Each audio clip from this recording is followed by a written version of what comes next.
Good afternoon, and welcome to the Netflix Q2 2020 earnings interview. I'm Spencer Wong, VP of IR and Corporate Development. Joining me today are co-CEOs Reed Hastings and Ted Sarandos, COO Greg Peters, and CFO Spence Newman. Our interviewer this quarter is Kannan Venkateshwar from Barclays Capital. As a reminder, we'll be making forward-looking statements and actual results may vary. Now, let me turn it over to Kannan for his first question. Thank you, Spencer, and you nailed my last name, so congratulations for that. I practiced. So thanks for having me here, and I guess the best place to start here is Ted and Greg, congratulations on your new role. And Reed, you too, I guess you can relax a little bit more. So maybe we could just start off with your priorities, Ted, and maybe followed by Greg, just in terms of how you see the world evolving, what your priorities are, and of course we are in the middle of a lot of change. So how you see the world. So maybe you could just start there. Well, we should start by saying that the chances that Reed's going to relax a little more are very low. Everyone should know that Reed and I have worked together for more than 20 years. He's been an unbelievable role model and source of inspiration for me. We've navigated some of the toughest decisions the company has made over those years, from mailing DVDs around the U.S. to streaming around the world. And my focus is to continue the successful train we've been on for the next 200 million subs around the world. And Greg, I'm thrilled to throw it over to you. Thank you, Ted. From my perspective, when I think about what our future is, and I think it's just a tremendous next stage of growth that we will see, mostly coming from outside the United States. So think of more and more employees outside the United States, more productions, more operations happening outside the U.S., and hopefully many, many more members outside the U.S. This is an opportunity to lean in just a little bit more, be proactive, and drive a little bit more alignment across those activities where we think alignment will benefit the business, and push the optimization of those activities a little bit more. And Kannan, you might not know, but many years ago now, it feels, I was able to spend a couple years in Japan launching the service there, and I got a chance to work with the local teams that we were hiring and growing there, as well as our global teams, to really look at every aspect of the service and try and improve it for our Japanese members and grow our membership base there. So I think of that as sort of like a mini version or like a trial or a test out for what I anticipate I'll be doing more in this role. And just as a small little fun fact for our listeners and shareholders who may not know, but Greg actually speaks 5 languages. So I think as we become a more global service, that skill set will really benefit the company. Notice we didn't say how well it's Java, C++. You mean like 2 languages. How do you find time, Greg, to do all that? It's pretty amazing. We are so excited about the next decade of Netflix growth. We've definitely got a good start, but the opportunity across the next decade is just amazing for us. It's a lot international, as Greg was referring. But I couldn't be more excited about it, and it will be great to have some help, as we expand the globe, and I'm looking forward to that. And to be totally clear, I'm in for a decade, so let me be really clear on that. I'm in for a decade, okay? And as co-CEO, it's 2 of us full-time. It's not like a part-time deal. So it's definitely broadening the management team and helping us grow even faster over the next 10 years. That's great. And so maybe, Reed, from your perspective, now that you have a relatively new setup, is there any kind of growth plans, maybe that's out of the ordinary, that you might be thinking about? Is Netflix in the next 10 years the same that compared to the Netflix in the last 10 years? So if you could just help us think through what your priorities are, potentially now that you're sharing a job with Ted. The 3 of us have been working together so long, there's essentially no difference next quarter. I mean, Ted's got some increased external stature, and he can put bigger deals together for us, and that's really cool. And Greg, will start to spend more time around the world for us. But think of it as much more consistent, with the past than different. And then the beautiful thing about the next 10 years is we've got a good model. We just need to make it better. Every day we work on making our service better, trying to make it so, the billboard on the front of the UI, you can just click it and watch it and just trust that result. And then, of course, having amazing breadth of content, which we've been expanding. A couple of years ago, we only had premium TV. And now to be really good in movies, to be really good in unscripted, emerging in animation, very strong in local language shows and series. I mean, it's incredible the expansion that Ted's pulled off over the last 5 years. So think of it as just us doing more of that, at higher scale and pleasing more people. So no change in the focus or the execution, but preparing for greater scale. Can I tell you, because we have to make the shows and the films that people love and the stars that they want to spend more time with, and being able to launch those brands, whatever your taste is, all around the world is such a monumental job. And I'm just thrilled that we have such a strong team to do it together. That's great. Maybe we could just, start with the environment we are in the middle of right now. Things seem to be opening up, but now looks like things might go back again a little bit. So when you think about the environment around you, a lot around us has changed. The way we work, the work flows around different organizations. So when you think about your plans for Netflix going forward, how has COVID impacted your plans? In what instances are these plan changes permanent? And can you actually benefit either from a cost perspective or a workflow perspective in some way that might be here to stay for much longer? You want to start, Vince? Sure. I mean, generally, Kannan, it doesn't change too much. I mean, what we've learned is that the Internet is, Reed said even last quarter, we know that's a more important part of our lives, and that's kind of here to stay, and also that people love film and television shows. So that our strategy is just to get better and better every day with that content, with that product, as we talked about. You can see in the business, and we can talk about it here at some point. Obviously, we've seen some pull forward in our member growth, if you will, but frankly, our strategy hasn't fundamentally changed. There's things on the margin in terms of things around real estate strategy and how much content we acquire or commission in certain parts of the world, but fundamentally, our strategy remains the same, and the growth opportunity is as big as ever. I could jump in on the production side. I mean, it's been remarkable how nimble the teams have been to going from full-blown production to completely shut down to ramping back up all over the world in the space of a few months. I think some of the things like the safety protocols that we're putting into place around the world will become a permanent part of production, which is a good thing. I think this time in between the shutdown and ramping back up, the extra time that was spent on scripts and development and preparedness will make the shoots actually more efficient, which I think will stick around. I think when it comes time to releasing the programming and the content to the world and working with the press on how we do that, we've done this remarkable virtual press junkets with our publicity teams that have put talent in front of the best writers in the world, almost uninterrupted, just from their living room instead of a hotel room. And it's been the pickup and the efficiency of that has been some parts of that I think will probably last a long time. The different marketing functions, how do you backfill not being able to host a screening? All of those things are being learned, and I think some of those things are going to be appropriate for certain content from today on. And I think we'll just be better and smarter the way that we've come out of many tragic things in our history. And just to pile onto that, I think it's been an opportunity to accelerate things that we were already excited about. And like one, I think, great example is, creating a sort of technical infrastructure that allows distributed, content creators, artists, think about visual effects artists, animating artists, to be effective when they're at home, and collaborate collectively on assets. We think that was, in the plans before this all happened, but it's the opportunity to accelerate that and make sure that we're incrementally more effective during this period has been great. And we'll learn a bunch from it that I think will serve us quite well as we go back to a more normal working pattern. Yeah, that's great.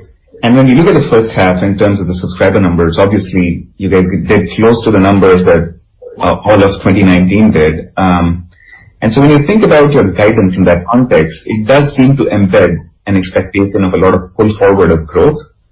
But over this period, we've also seen cord cutting reach record levels, and that doesn't seem to be slowing down. And some parts of the world, again, seem to be shutting down right now. So if you could just help us think through the framework for growth for the next quarter and the guidance, that would be great. Sure. You want me to take that one?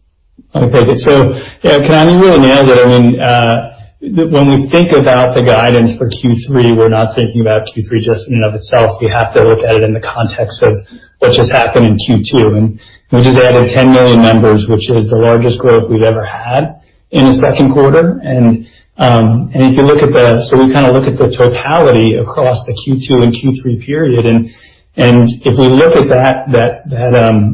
that quarterly period, 2 quarters in a row, the best we've ever done in that period is actually 2 years ago in 2018, where we grew by 11.5 million members. So if we this year deliver on that Q3 guidance, that means we're growing 12.5 million members in that same time period, which is 1 million more than we've ever done, which is, we think, big growth on top of what was already a very big Q1. So the nice thing is that those newer members are actually highly engaged. They're sticking around with us actually as well or better than pre-COVID, and our service keeps getting better. So Netflix 2021 is going to be a much better service than Netflix 2020, which gives those newer members and existing members even more reason to stay highly engaged and stick around, and also to entice future members to join. So we think that the growth opportunity is as big as ever. There's just that kind of near-term pull forward that you're seeing. And when you think about other components of guidance, obviously what stands out is the margin, and marketing spend as a proportion of revenues is 7%, which is obviously extraordinarily low. So when you think about, and also the guidance with respect to content being more back-ended next year versus this year, that would suggest that as you go into the second half of this year and first half of next year, your marketing spend should continue to be lower than usual. So first of all, is that the right way to read it? And structurally, does this also mean that the amount you need to spend on marketing as a result of the kind of engagement growth is lower going forward? Well, one of the things that's unique about our services, our members spend a lot of time on Netflix every day. So it turns out the best place to talk to them about Netflix is on Netflix. And our investment in time, energy, and dollars goes into kind of building the conversation, the zeitgeist, the buzz around our shows and our stars, and how do we make sure we amplify that even when you're not on Netflix. But in terms of the march towards less traditional media, we've been on that for some time, meaning that it's just a more efficient, more impactful, and more global way to talk to our members is not always through the most traditional channels. So yes, you're spending less, but doing more to attract buzz and attention to our shows, trying to cut through a world where there's a lot of choices. And maybe the only thing I just add is a little bit of what Ted touched on earlier, which is we assume marketing in general would be about flat this year, which is still about $2 billion of spend, which is a tremendous amount of spend across our marketing channels.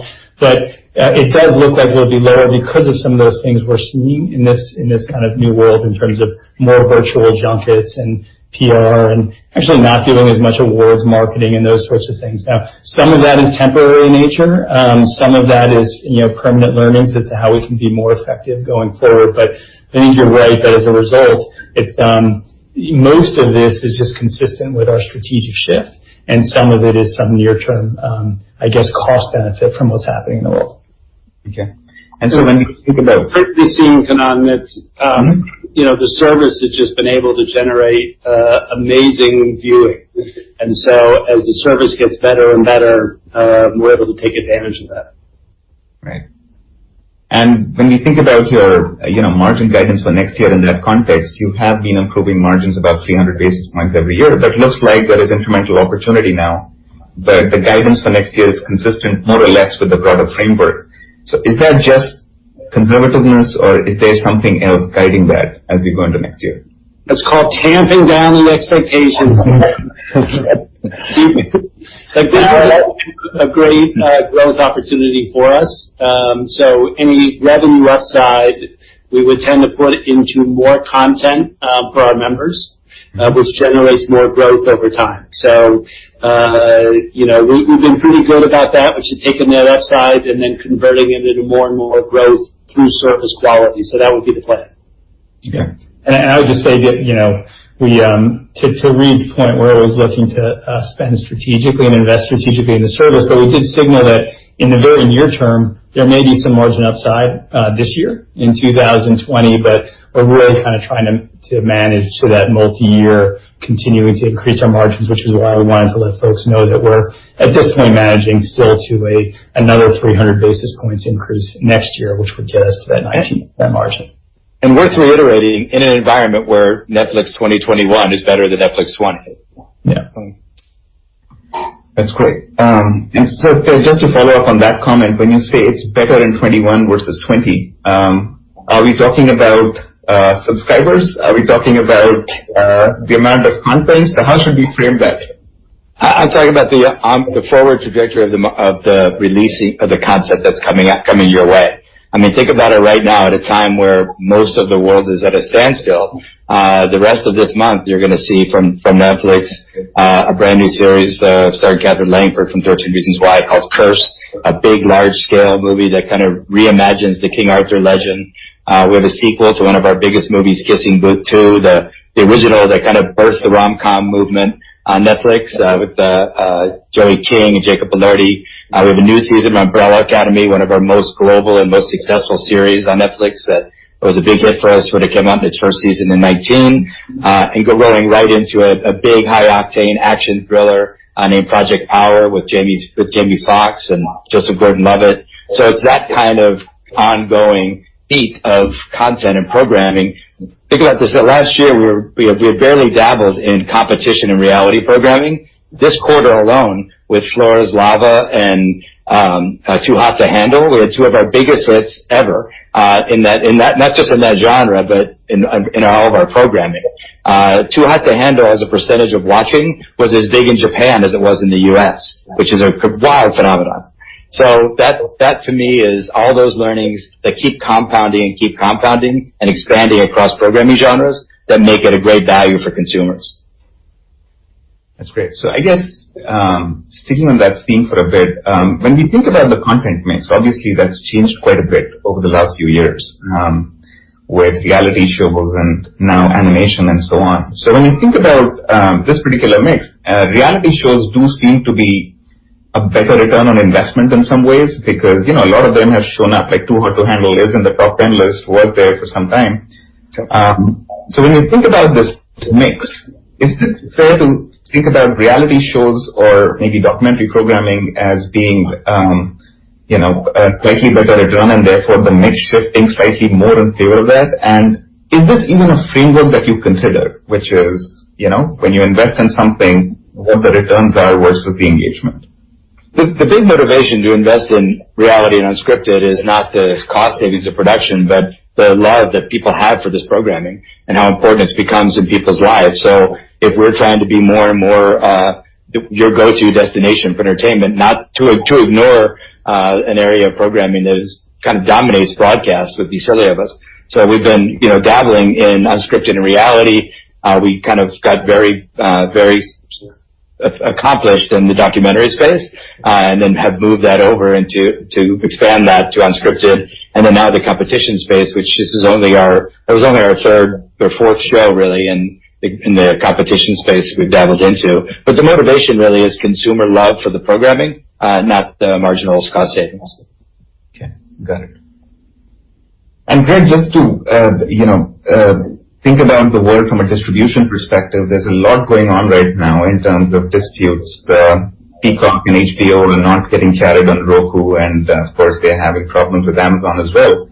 And probably when you think about this, it almost feels like the legacy cable network MVPD disputes of the past, where the aggregators are essentially becoming gatekeepers. How do you see this playing out? And is this a risk in the future for Netflix? Yeah. First of all, I think it's just really unfortunate when those negotiations between a device manufacturer and an entertainment service provider get to this point where it really impacts consumers and they can't watch the shows that they're thrilled to watch on the device that they have. We've been lucky, to be working, investing alongside, collaborating with a wide range of device manufacturing partners around the world, and really working together to create better Netflix experiences on those devices. And that's really a very positive model. It's really it's a win-win-win, right? It's great for us. We get to reach more of our members with better experiences. It's great for the device manufacturers because those experiences, make those devices more valuable, more attractive. And, most importantly and ultimately, it's a win for consumers, to sort of the benefactors of those better experiences. So we're going to keep investing in that model. We have whole teams that basically do nothing but work to make that whole process better, to make it easier for our manufacturing partners to ingest the technology that we produce for those better experiences, to think about how do we leverage the qualities and features of the devices that those manufacturers are investing in their side to really show off those benefits. And I think, we're hopeful and we expect that positive model will be able to continue.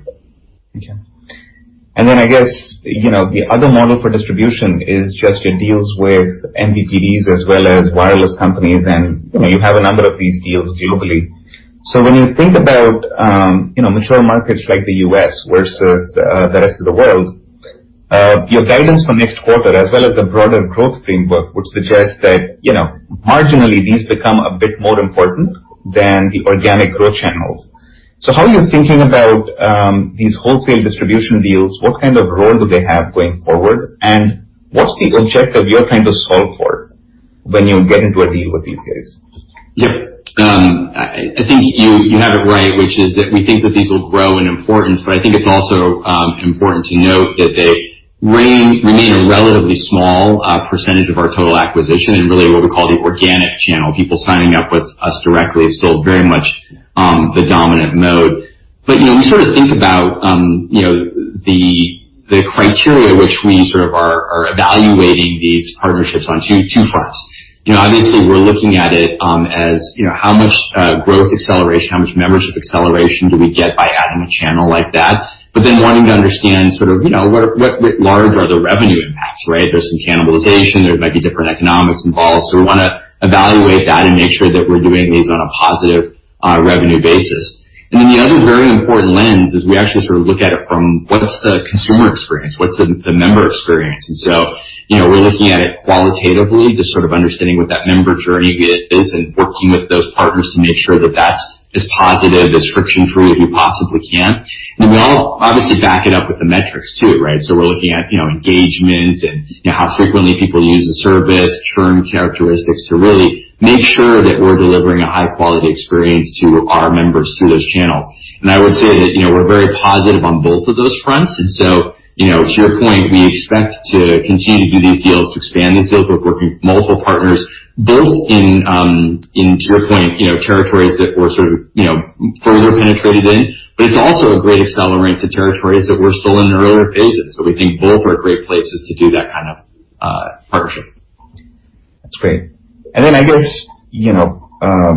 looking at pricing, which is also slightly linked to the distribution discussion to some extent, but when you think about the pricing algorithm we've come to expect, it's been in that mid-single-digit growth range over time for Netflix.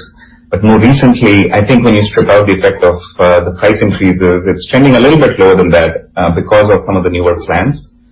So when you think about the pricing algorithm, how are you thinking about that going forward? Is it still the same mid-single-digit kind of a growth profile that you're thinking about, or has that equation changed? Yeah, I think it's important to start with just reiterating what we mentioned last time, that really for the last several months we've been principally focused on just making sure that the service has been there for our members when they turn to us for a moment of escape and entertainment. And so we're very much enthusiastic about being able to serve in that role. And actually we've invested in making the service more valuable through that period of time, adding more content, adding more service features to that period as well.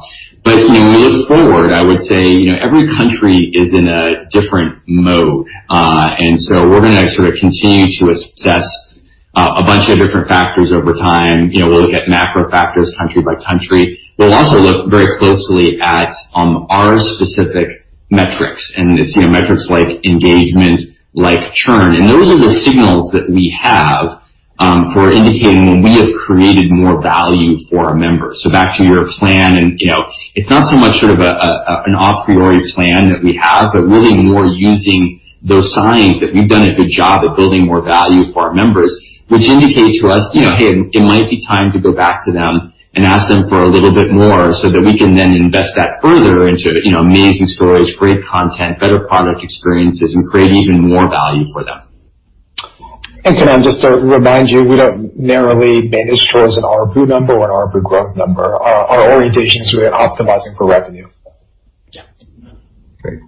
And so, when we think about the way you manage this whole dynamic on yield, which is revenue maximization, obviously units are a part of it, pricing is a part of it, but the other important component of this is churn. And that, given the scale that you have right now, even small movements in churn can have a massive impact broadly on, the entire income statement. And so when you think about churn, given the COVID period and the increase in engagement, is that structurally leading to better churn performance in cohorts that are potentially newer versus cohorts that came in earlier? If you could just help us think through consumer behavior across this period as engagement has gone up, that would be great. Yeah. Spence, you want to take that one? Sure, I can start. I mean, the short story, Kanan, is that these newer members look very much like the members that are pre-existing members of the business. So it's very broad-based, and you can see that these members are coming in from everywhere in the world, a few million each in APAC and EMEA and UCAN, and then a couple million in LATAM. They're highly engaged. Actually, the retention across every cohort is as good or better than pre-COVID. So, and not surprisingly, this membership base, both new and older, loves film and TV content, as we said, and they look pretty similar. But I don't know, Greg or Ted or others, if you add to that. I think the one thing, other than this sort of big structural engagement change, which was sort of really a result of people being, in lockdown and quarantine and turning to us for some escape, I would say, to Spence's point, backing up the high level churn pieces, when we look at other sort of metrics that inform how they're engaging with the service, we see it being very, very similar to, members we added, pre-COVID. Okay. I was going to say, Kanan, it's a little oversimplified, but I think of it as when someone churns, it's always temporary. They're going to come back. It's just a matter of timing as our service gets better, as maybe their income increases, as the internet gets faster. So we love people to get a taste of Netflix. We hope they stay, for 50 years. But if they drop out, we think about it as always temporary, and we're going to work hard to improve the service enough that they want to spend money with us. It's been interesting to see the evolution of our relationship with that member, where they used to think of us as the place to watch the reruns of the shows that they missed on other networks, all the way to now to where they come to us to be their favorite show, and now for Friday night at the movies, where you have Netflix premiering the biggest movies in the world on Netflix. So it's an evolving relationship constantly, but nothing unique in this subset of folks in terms of their watching and their churn behavior. So it's exciting. That's great. And then I guess when you think about the product itself, one of the big discussion points has been content discovery, because there's an enormous amount of content and there are an enormous number of streaming services now, and so we've got to sort through all of that in order to figure out what to watch. So, when you think about content discovery, I mean, Greg, I know you run a lot of A/B tests, all through the year. You run hundreds of them. So, what are the kind of things you're thinking about in terms of improving the experience? You have the top 10 list. How has that done? If you could just give us some sense of how you're looking at that issue. Yeah.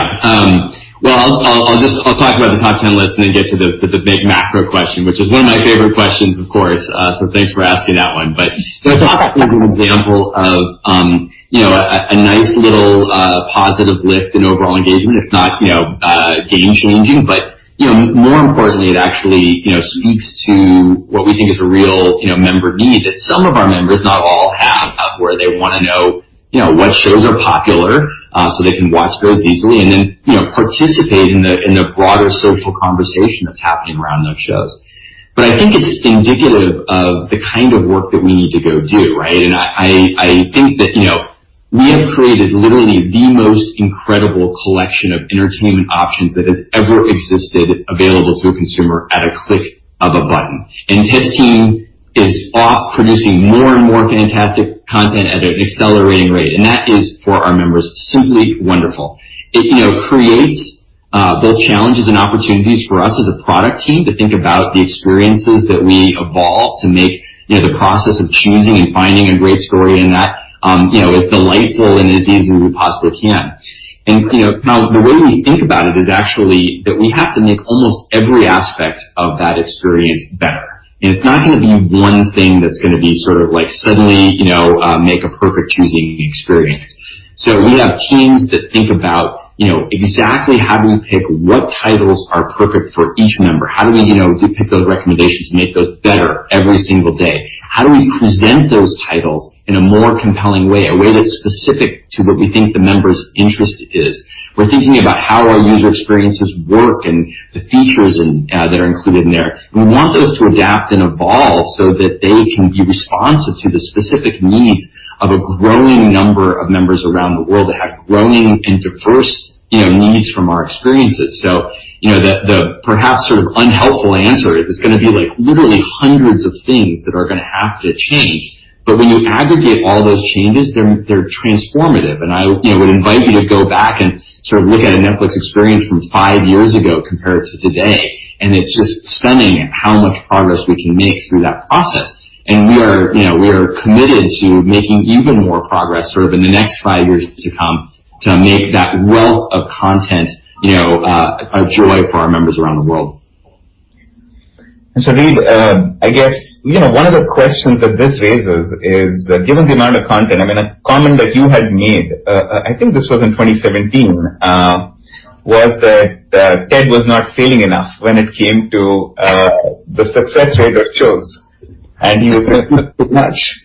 Do you think you're at a point where there is enough balance in the portfolio of content that you have, or do you feel like Netflix has to take more risk in terms of the portfolio? Where are we in terms of that mix in content?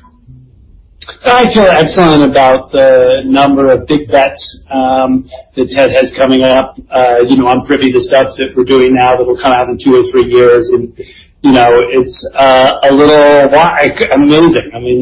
And some of it will turn out truly great, and I'll be so proud of it. So I'm excited that we're taking those risks.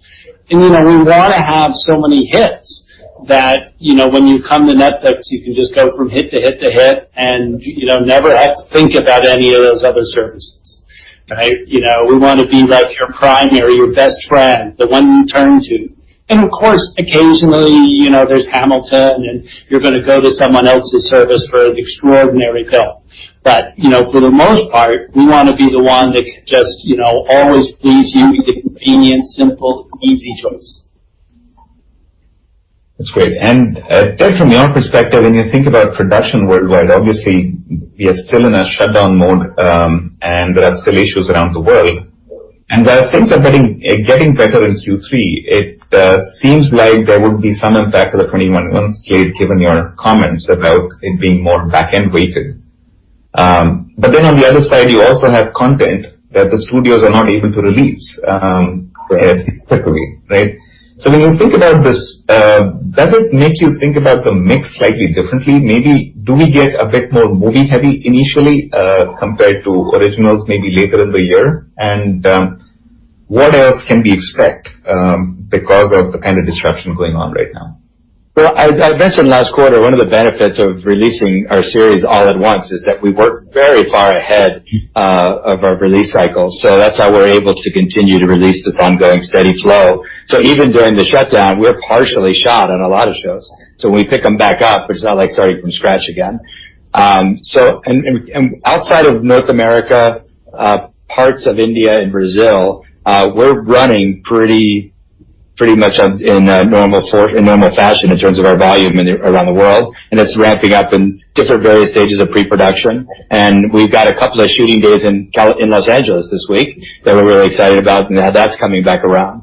So I do think that our ability to keep up with that is a lot to do with our kind of unique offer to the consumer that turned out to be, a hidden benefit at a time when things would be shut down. And the other one was the kind of nimble nature of our creatives, who could, on a dime, pick up post-production remotely on shows that were already running. And as far as film to TV, they both require, a lot of prep work, a lot of creative at the beginning, the production, and then a big, long post-production cycle. Very similar in terms of the work cycle, so I don't see us pivoting to that. I do see that there's opportunities. We did a few with the studios to pick up some movies that they were having a hard time releasing. And then we've also picked up a couple of nearly finished seasons of television with a brand new show called Emily in Paris that we've got coming up later this year with Lily Collins that we really love, and Cobra Kai that we picked up from YouTube. Not just the first 2 seasons, but a brand new, yet-to-air 3rd season that we're finishing right now. And that, by the way, was a show that was super competitive 3 years ago when they brought it to market. And we were devastated not to get it, but good to start with. So we're excited to have Cobra Kai in the Netflix family. So there's all kinds of adjustments. Our ability to license and produce, create very long lead and very fast, like you saw us do with the Tiger King finale episode a couple of months ago. I think it's our ability to do all those things that made me really excited to jump out of bed and come to work at Netflix in the morning. That's great. And when you think about different pieces of content, movies versus TV shows, or even within TV shows, different genres, is there any difference in origination versus retention characteristics of different pieces of content? Do movies originate better or retain better versus TV shows? I mean, is there anything you can tell us about that? Both films and TV can have the same exact attraction to consumers in terms of what gets them excited, how they behave after, how they retain afterwards, how they tell friends, all those things. A really great experience is what they're looking for, and the chances that they're going to have that are higher on Netflix than anywhere in the world. Going to the thing you said about earlier about having so many great choices to make.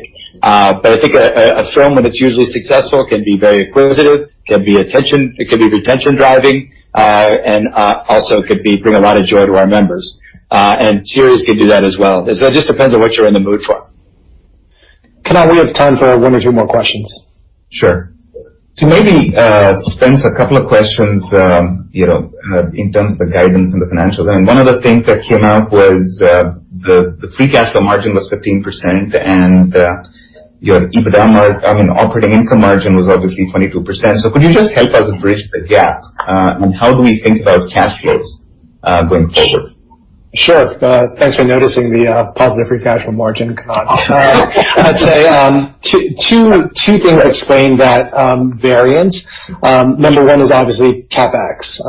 So that was about 200 basis points of the difference between the free cash flow margin and the operating margin. The second expense item was interest expense, which obviously falls below operating income, but obviously reduces free cash flow. And there, just keep in mind that while we accrue our interest expense quarterly, we pay cash interest primarily semi-annually. So you actually have about roughly 2 quarters of cash interest expense in Q2.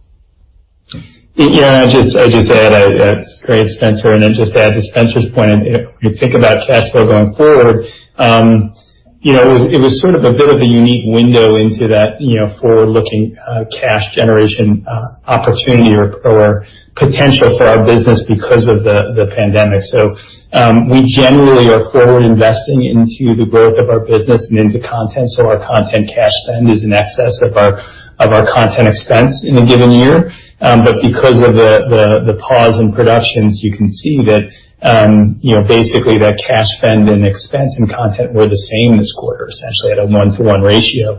And as a result, as we said in the letter, it resulted in a 15% free cash flow margin. Going forward, we do expect to turn cash flow negative again in 2021 as our business and our production ramps up.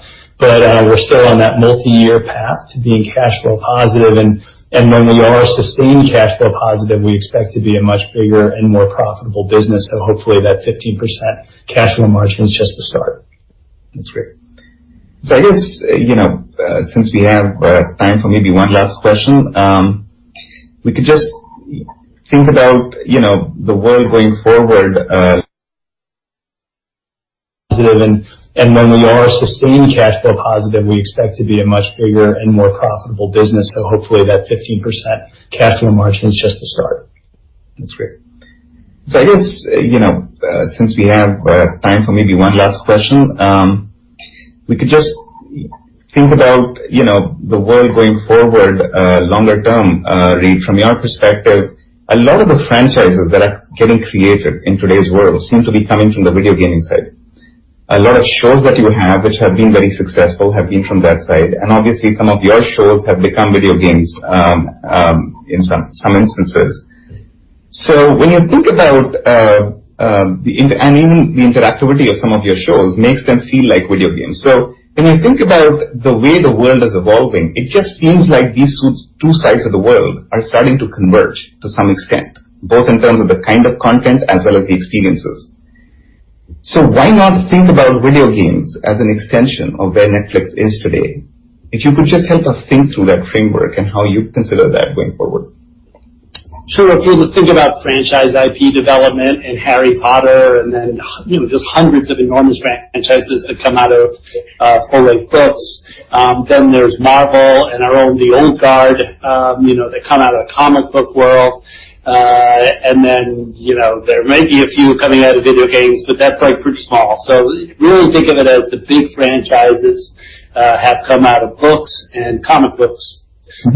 Now, video games, great and interesting area. It's got a number of aspects in terms of multiplayer that are changing, esports that are changing, PC-based gaming. So, it remains a very interesting area, but Ted's got big plans to spend future billions in our movies and series and animation, and so we got lots of places to put the money, and we're definitely focused on creating franchises. And maybe Ted, in your co-CEO role, maybe you can wrap us up here with final comments and about building franchises.